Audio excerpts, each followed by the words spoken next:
the Sea of Okhotsk. The Vsevolod-Sibirtsev floating ship has been operating here for several months. The expedition also includes trawlers. They catch fish, and fast reefer ships. They deliver finished products ashore, covering thousands of miles in a short time, regardless of the weather and season. Vsevolod-Sibirtsev is a huge construction, which is 179 meters long and has a displacement of more than 26,000 tons. In size, it's even bigger than the largest passenger aircraft, A380. In a day, the floating base can process about 600 tons of fish.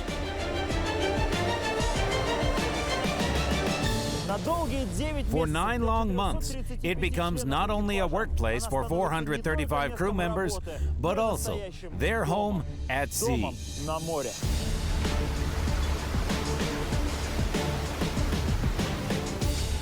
We spent several weeks in the expedition and covered thousands of kilometers. And all of this is to understand what it means to live at sea.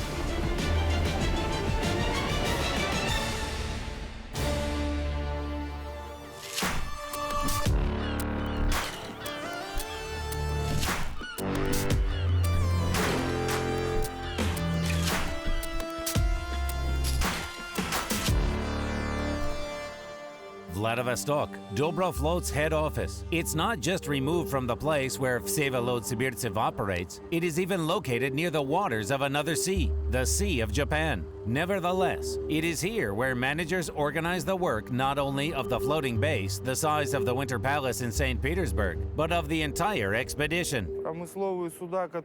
Fishing vessels that catch fish take it to the floating base and thereby shorten the delivery time of fish products for processing. That is, the production occurs directly at sea.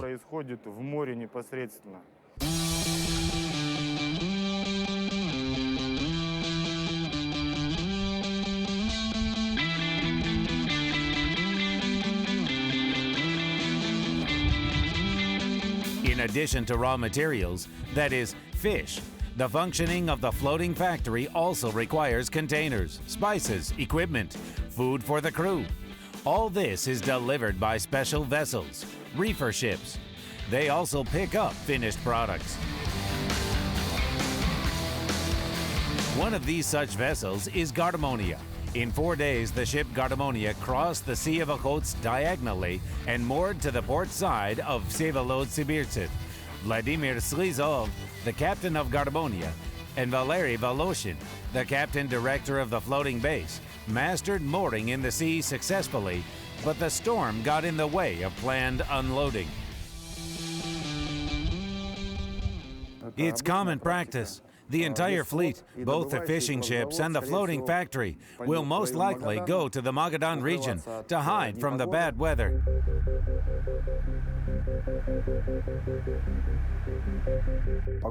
The weather. It is rarely favorable, especially in winter. Autumn and winter. There are storms, so you never leave the bridge. The presence of the captain on the bridge during mooring is mandatory. The reverse process also does not do without a high-ranking ship supervisor. Now the ships have to unmoor in order to continue their joint work, but now in the area safe from the storm, in the shelting bay. Unloading can be carried out in sufficiently good weather. So if the weather conditions worsen, naturally we have to unmoor, wait for the weather to improve, and then make another attempt. Moor again to continue loading fish products.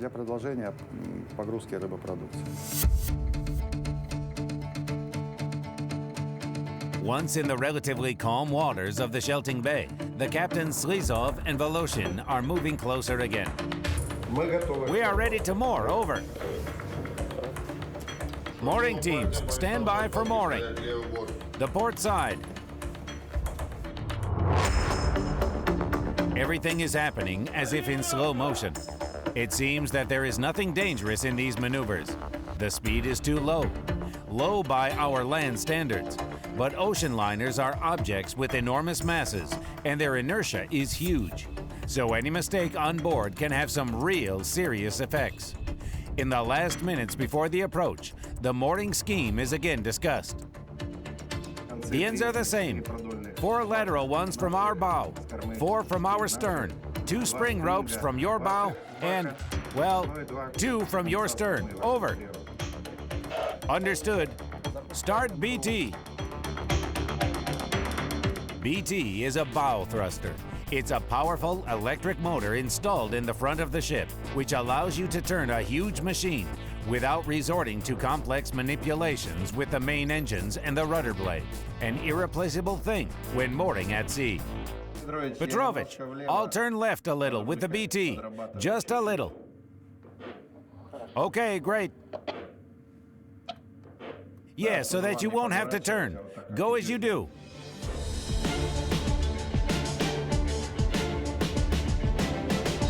The mooring process is going on like clockwork, and after several minutes, the unloading can start again, while the weather permits.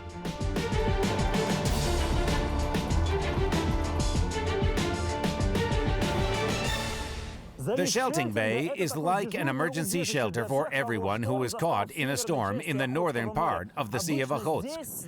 Usually, it is quite deserted.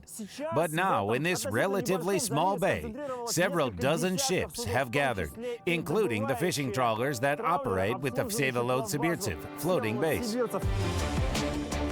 A strong wind is blowing here too, but the water is calm, so Garmonia again moored to the shipping base to fill 2 of its 3 holds with products. It's only 2 of the 3 because the third is still filled with what sailors call provisions, or more precisely, with packing materials and food both for the floating base and for the trawler seiners.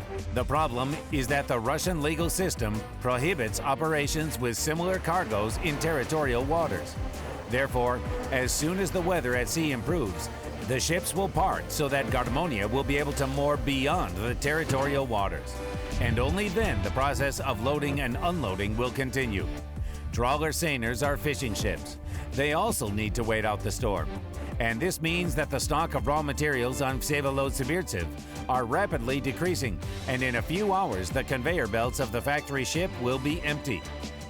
If the equipment is operational and there is enough electricity supply, the factory can stop only for 2 reasons. First, the warehouse is full, and second, there is a lack of raw materials. But regardless of the reasons, after mandatory sanitation in such cases, everything has to stop, and the factory turns from a source of income into a generator of losses.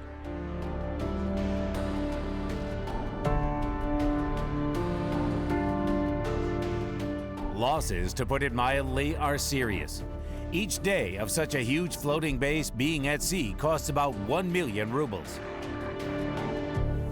But not only shareholders and managers are upset. Each employee of the enterprise, in addition to a relatively modest salary, also receives a bonus part, or the share. And the amount of this share depends on the quantity of products produced. In the sailors' language, it's called to earn from each tale.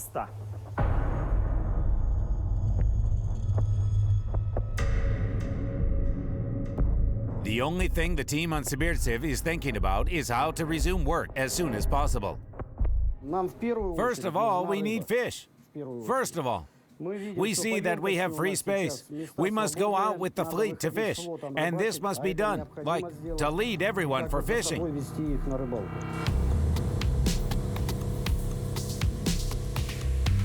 But while the weather doesn't let the fishing expedition to sea, the crew of Vsevolod-Sibirtsev will not lose time. There is always a lot of work on a huge ship. In addition to sanitation, you need to deal with routine repairs, and no one canceled the loading of the ship.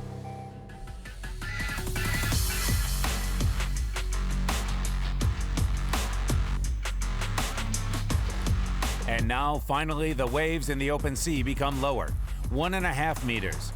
And this means that seiner trawlers can again go fishing. And the head of production has to prepare to receive the catch.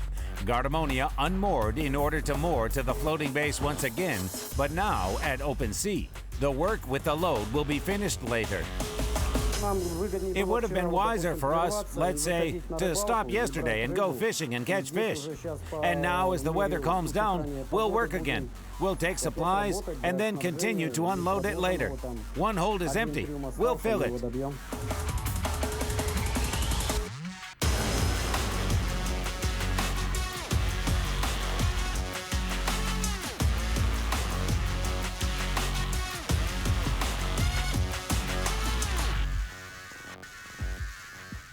Special ships catch fish for the floating base. They are marked by the abbreviation STR. There is some French reverse word order in the way it is deciphered. Sonar, Trawler, refrigerator. The first two words mean that they can catch fish with different gear.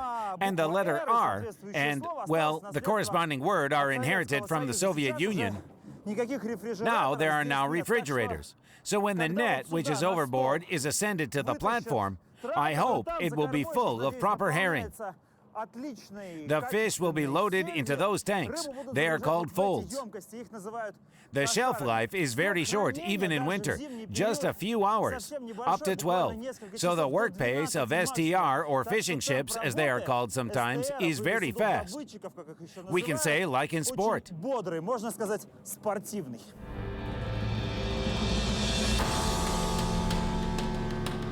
After delivering the first catch to the base after the storm, Sergei Bova takes his Kalinovka trawler to the place where other Dobro floats fishing ships saw shoals of herring.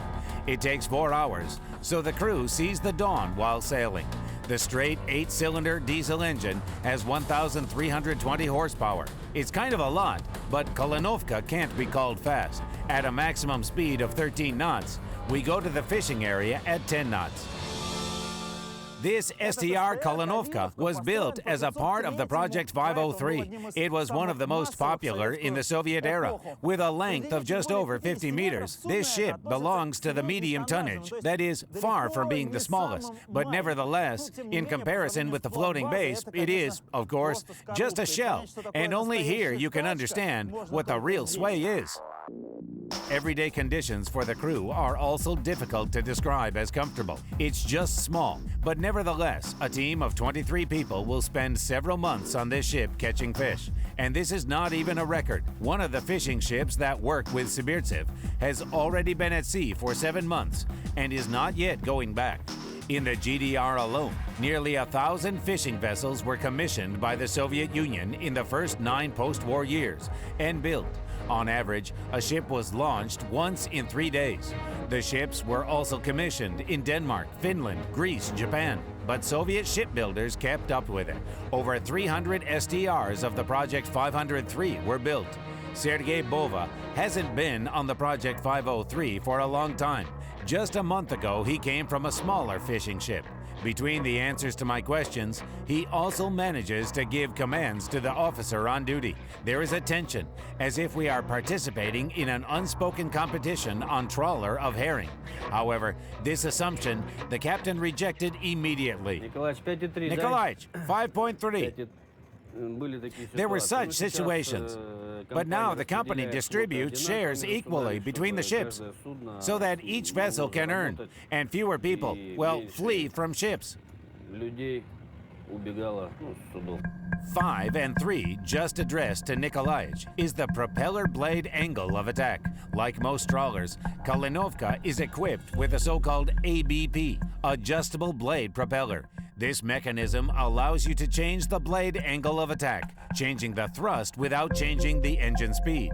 By the way, in addition to the main engine, Project 530 STRs also have 2 side ones. Managing all this isn't a hard task for an experienced captain, but the captain of a fishing vessel is also a skilled fisherman.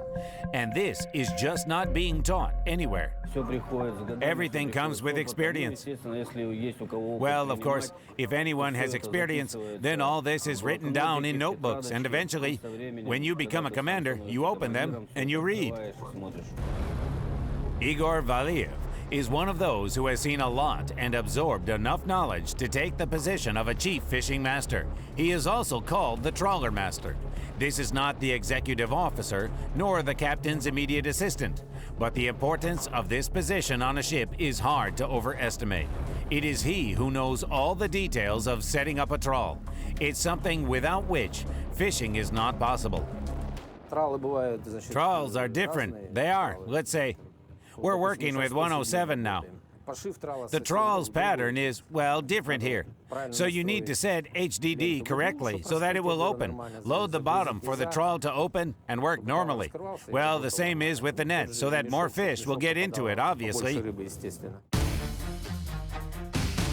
And Igor Yurievich gave a simplified version. After all, in fact, everything is much more complicated.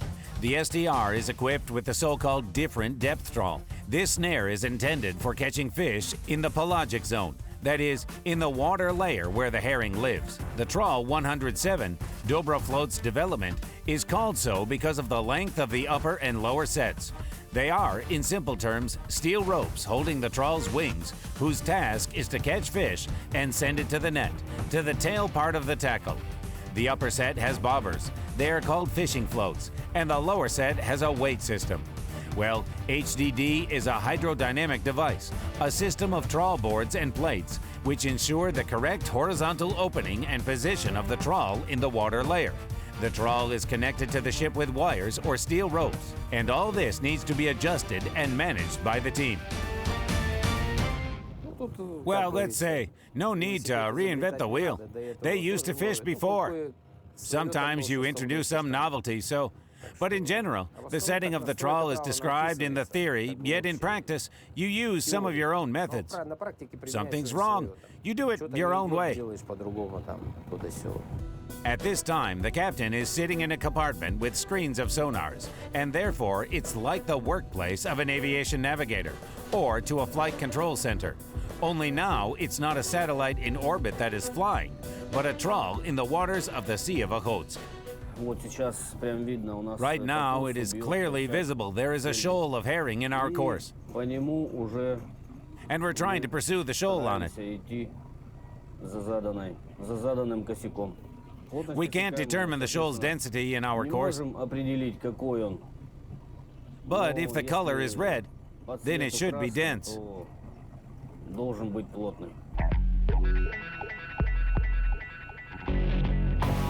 The trawl disappeared into the cold water, and now the captain keeps track of the fish entering the net. There shouldn't be too many, otherwise the tender herring will simply crumble.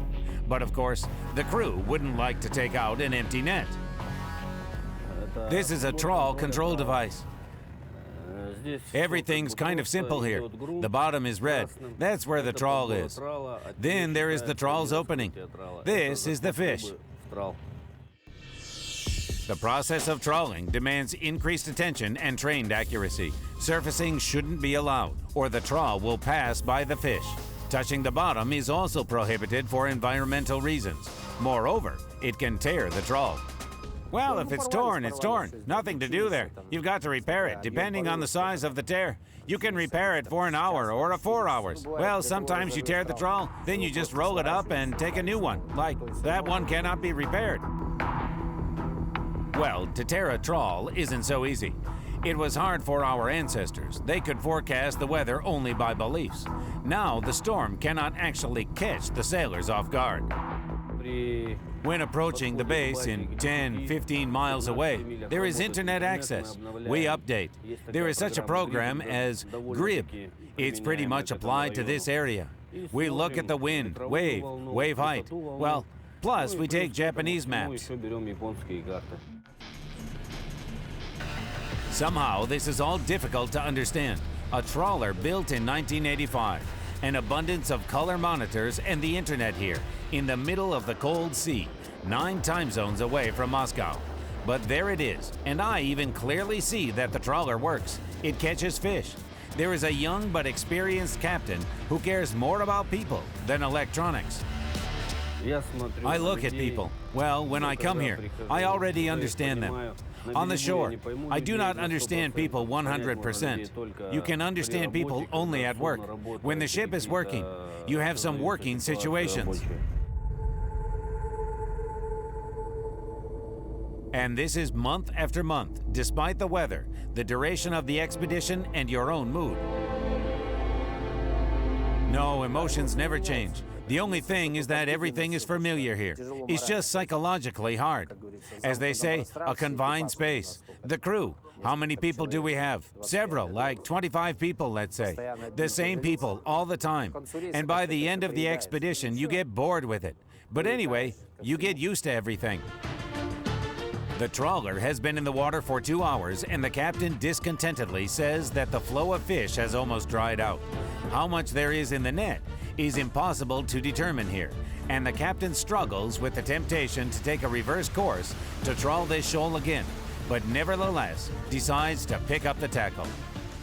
Rzeka, take in sail.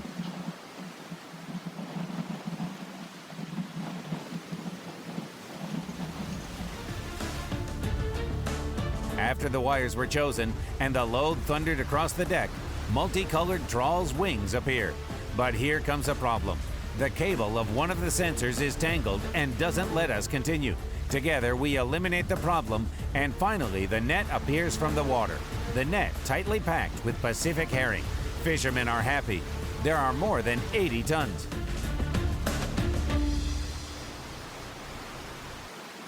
Take in sail. Stop! Wires! Of course, there is some kind of inner joy that there is a full net of fish. Naturally, when it is empty, well, somehow boring. And then there is already excitement of some kind. I want to put it in there again, catch more fish. Of course, it's all about making money, so to speak. Igor Yurievich easily performs acrobatic tricks on the tightly filled net, finding enough time to give orders to other sailors. This work is for experienced fishermen, and the best that I can do for them is just not to interfere.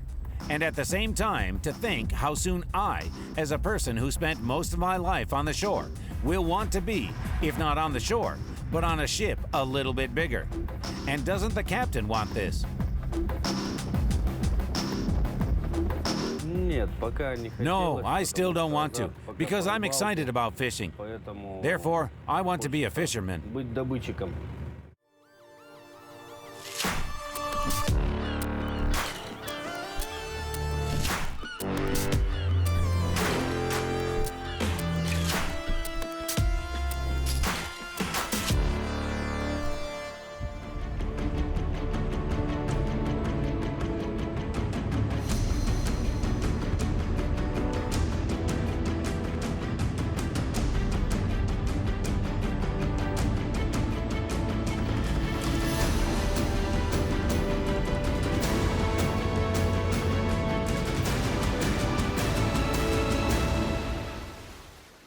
Well, fishing, which at first did not impress, proved to be very successful. On board, there are more than 80 tons of herring. The folds are filled, and now Kalinovka is waiting for its turn to moor to the floating base and unload the catch onto the factory. Of course, I wasn't allowed to real fishing acrobatics, to manipulate with the filled trawler, but instead, I managed to participate in untangling the gear, back up the sailors, and salt my hands in the Sea of Okhotsk.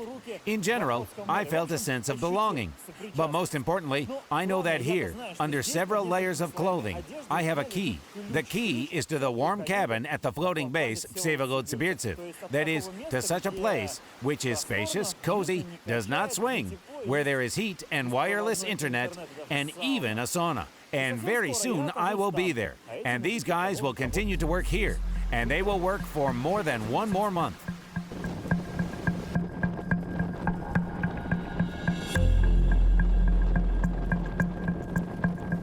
It took only 3 hours to set up the trawl to its ascent to the deck. During this time, the floating base has already managed to get closer to the fishing ship, and in less than an hour, Kalinovka will take place in the line for the delivery of the catch. The captain has a rare opportunity to sleep, but after 4.5 hours in the darkness, he took his place at the control panel of the thruster propellers and moored to the starboard side of Vsevolod-Sibirtsev. The unloading of raw materials begins.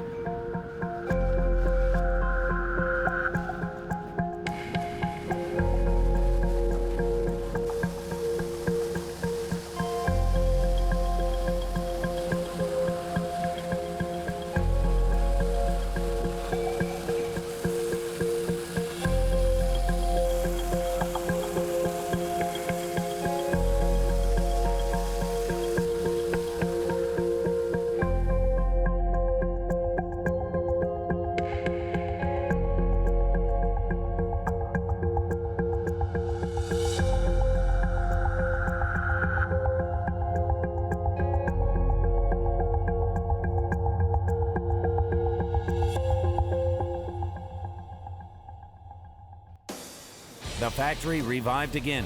Herring is sorted and sent to different shops. Bigger fish is for freezing. Smaller fish is for canned food. But regardless of the fish size, it first gets processed. By the way, for a 21st century person, there seems to be a lot of manual work. However, this is the only way to achieve the necessary flexibility of production. Machines take up a lot of free space, and even on such a ship, it is not enough. And it's easier to teach a person than reprogram a machine.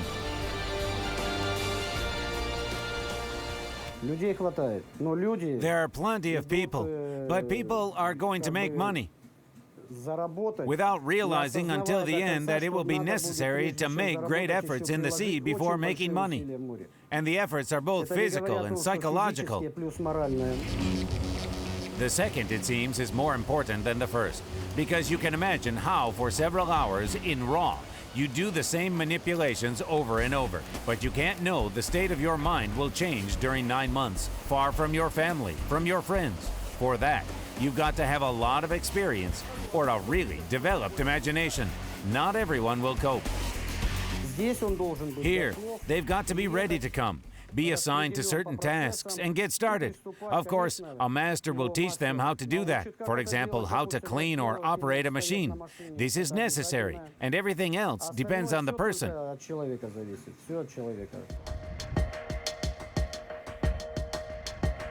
Before getting on board of the ship, future factory workers are in the training center in the village of Yuzhno-Morskoy. Here, 1,500 people every year get knowledge and skills necessary for everyone in the fleet. Here, they are taught to extinguish fires and save products from combustion gases. For example, everyone must be able to put on a red rescue suit quickly. Without it, you cannot survive in the cold water. And to make sure of this, there is, let's say, a swift descent into the Sea of Okhotsk with the subsequent application of a storm ladder.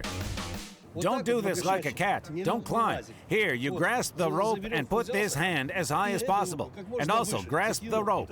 Yes.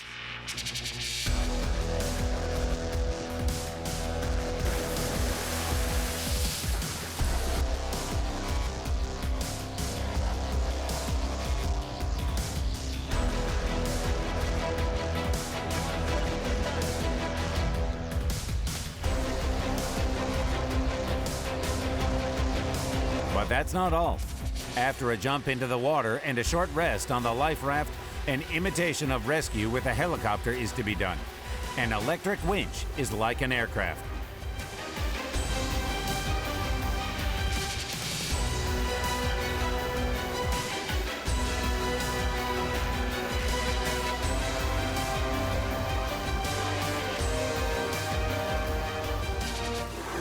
Well, what can I say?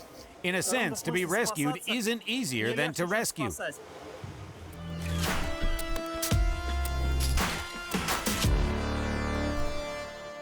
Vsevolod-Sibirtsev is not just a floating base.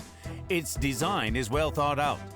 Thus, living quarters are located in the bow and stern superstructures. Moreover, cabins can be compared to cozy hotel rooms. In addition to the gym, there is a cinema, saunas, a swimming pool, and even a hospital. The vast majority of ships have medical facilities and doctors. But when there are over 400 people on board, and they are on the same ship for 9 months, the likelihood of someone getting sick is inevitably approaching 100%. Therefore, there is not just a medical unit on Sibirtsev, but an entire onboard clinic.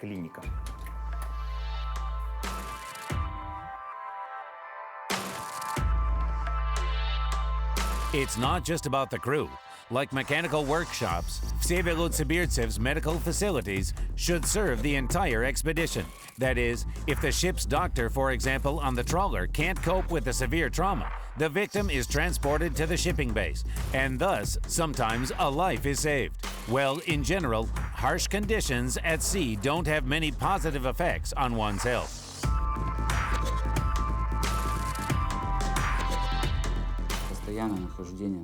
Permanent living in damp conditions, in cold conditions, is perfect for the development and flaring up of chronic diseases.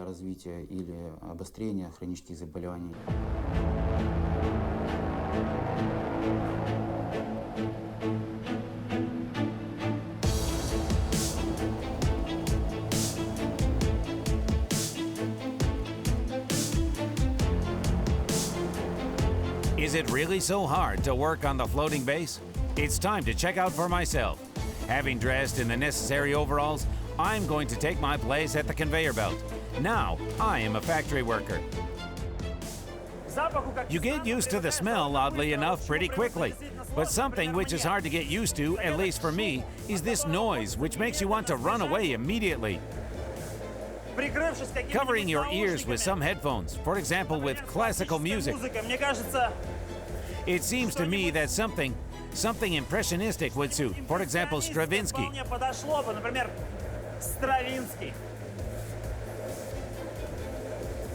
But definitely not The Little Mermaid, no. After training, I moved to another site. By the way, changes here are constant. This allows to bring in at least some diversity in this generally very monotonous activity. I would gladly tell you something very exciting about this process. In fact, nothing exciting is here, although there are lots of tricks and experienced handlers clean the fish, in general, in 2 movements. But if I start doing this, I can easily cut one of my necessary fingers. And secondly, responsibility is a pressure for me, because I'm cleaning fish for the first time, and I understand perfectly that someone will eat the herring cleaned by me, maybe even me.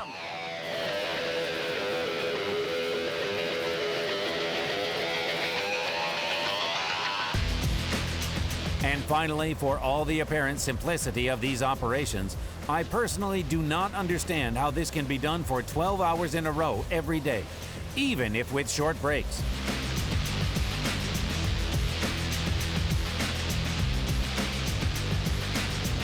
I can hardly imagine what kind of motivation is needed to endure all this for 9 months. I'm starting to understand those who return to shore before the end of the contract.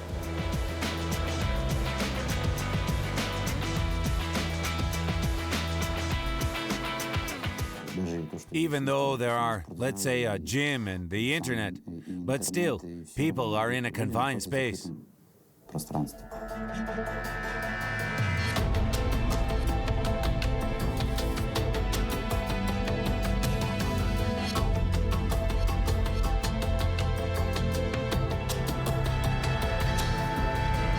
By the standards of the fishing fleet, conditions on floating bases are considered to be comfortable, and Vsevolod-Sibirtsev is thought of as the most comfortable of all the ships. Most of the crew here live in double cabins. On all residential decks, there is a Wi-Fi network with internet access. At least here it is simply spacious.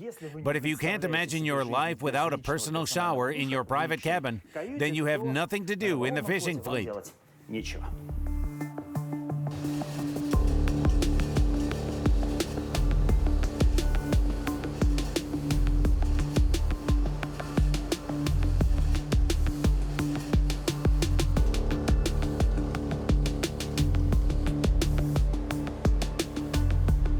Natalia came to Primoria from Ufa. Since 2011, she's been going to sea, had time to work on short expeditions, and eventually decided on a long one. I'd say that living conditions in this company aren't bad. I also worked on a mini base, Kapitan Yefremov, also belonging to the same company, in 2011, by the way. It was my first ship. Same conditions, and meals are good.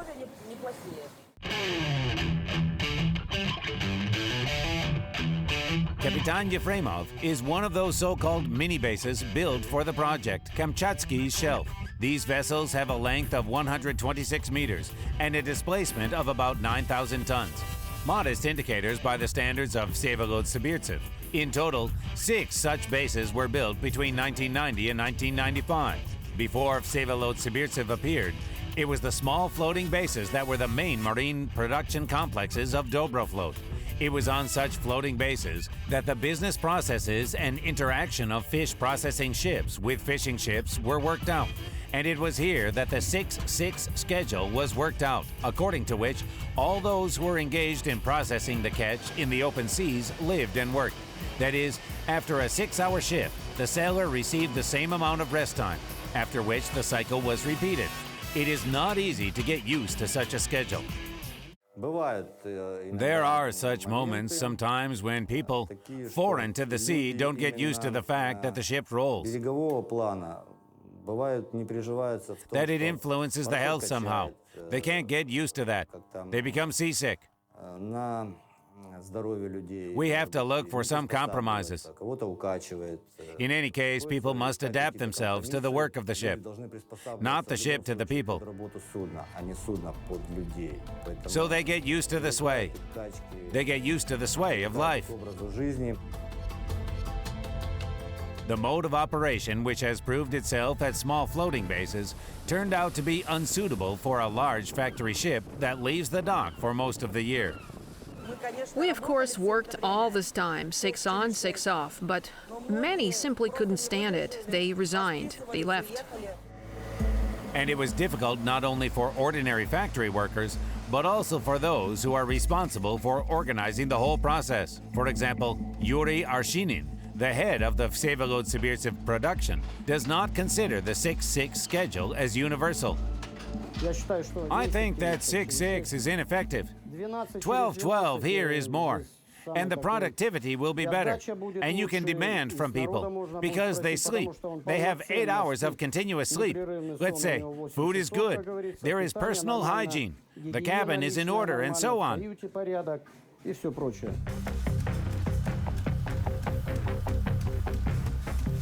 However, a 12-hour shift means a longer stay in the standing position, and often in the not most health-friendly conditions. And then there may be questions from doctors already. How does this work schedule with 12-hour shifts affect the health of the crew? Most of all, a prolonged static stress in a required position influences the health. So that's what Dobroflot's managers have to keep in mind all the time, being between Sila of workflow processes and Charybdis of workers' health. After all, people are a resource for the company no less valuable than unique vessels. Of course, it would be possible to adopt the shift schedule adopted in the military fleet at the time of Peter I. The shifts still have a duration of 4 hours, and breaks between them are 8 hours long. Undoubtedly, there are also so-called extra shift duties for military seamen, but on the whole, this schedule seems more convenient. However, in order to make the work in 3 shifts possible, it would be necessary to increase the number of workers by 1.5 times. And this is not in any way applicable to the size of even such a huge factory ship as Vsevolod-Sibirtsev, nor to the parameters of the business plan. However, the sailors knew what they signed up for. Of course, if the person can't take it anymore, can't get used to the sway, to the conditions on board, there are such cases. We can send the person, if they want it, to shore without any problems. Often, the only incentive to adapt is the financial one. Natalia, for example, doesn't even bother herself with comparing salaries at sea and on shore. She understands that you cannot earn for your own accommodation on shore. You work on the shore, you still spend that money, right? And let's say there's no opportunity to save up some money, for example, to have your own plans, some goals, and when you are in the sea, you return from the expedition and you get all your earnings. But you've still got to work to get all your earnings. That is, to work till the end of the expedition. And it's not so easy, even for those who understand what they got into. Even for them, the schedule is sometimes unbearable. However, it's not that easy to decide on the early termination of the contract. Not only will you not get your full salary, you will also experience some financial losses. Work at the floating base never stops. If there are no raw materials, there is an overload of supply or finished products. Vsevolod-Sibirtsev has already left the territorial waters and is now in the exclusively economic zone of Russia. Now nothing prevents the overload of supplies, and one of the ships that provide the connection of the expedition with the shore, Garbonia, gives the cargo not only to the shipping base, but also to fishing vessels. In order to capture 3 time zones at once, it is not necessary to get to a low Earth orbit. You just need to find the moment when the supply from the carry-away ship, here it is, Garbonia, is in the middle. is being unloaded both onto the floating base and a fishing ship.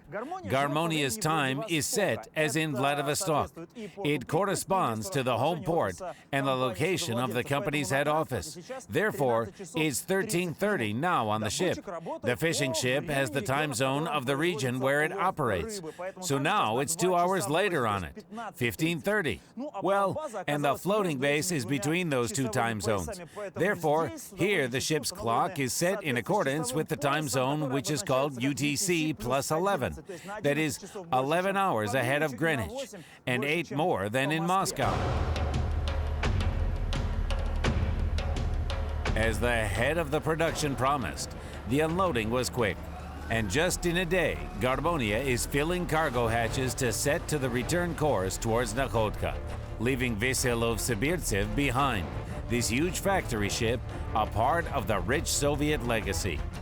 Not all such vessels have found a place in the recent history of the Russian fleet. It would have been just easier to declare fish processing factory ships a Soviet relic, turn a couple of them into museums and junk the rest. But these vessels are also jobs, that is, life for many hundreds and thousands of people who have chosen such work for themselves. A job that is very difficult to separate from life itself. But still, I couldn't help but ask our heroes, where is real life for them? At sea or on shore? Real life. Let's say the ship is the second home, of course.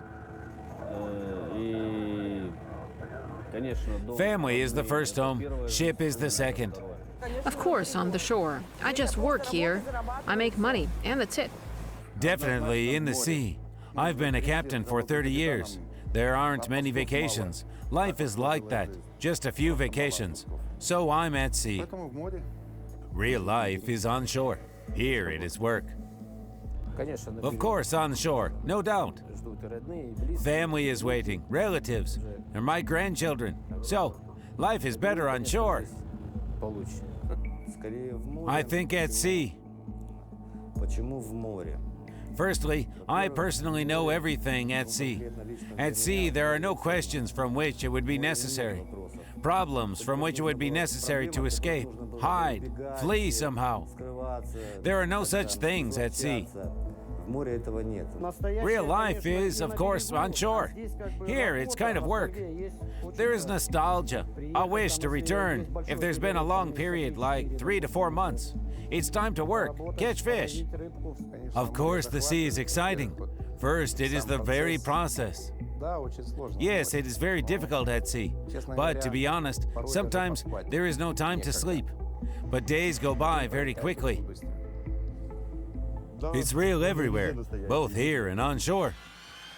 So there will be another day, and it will be January 1st. They will celebrate modestly, and already at 10 minutes after midnight, Roman will take his place at the crane, Natalia at the conveyors. Yuri Vasilievich will supervise so that the production goes without failures. Vladimir Petrovich Slizov will confirm the navigation course to Nakhodka, and Valery Mikhailovich Voloshin will take farewell of his colleague with a lingering signal. Sergei Bova will give an order to set the trawler controlled by Igor Valiev, and all of them will wait for the most important holiday for sailors, the day of their return to home. Then again, they'll go to the sea.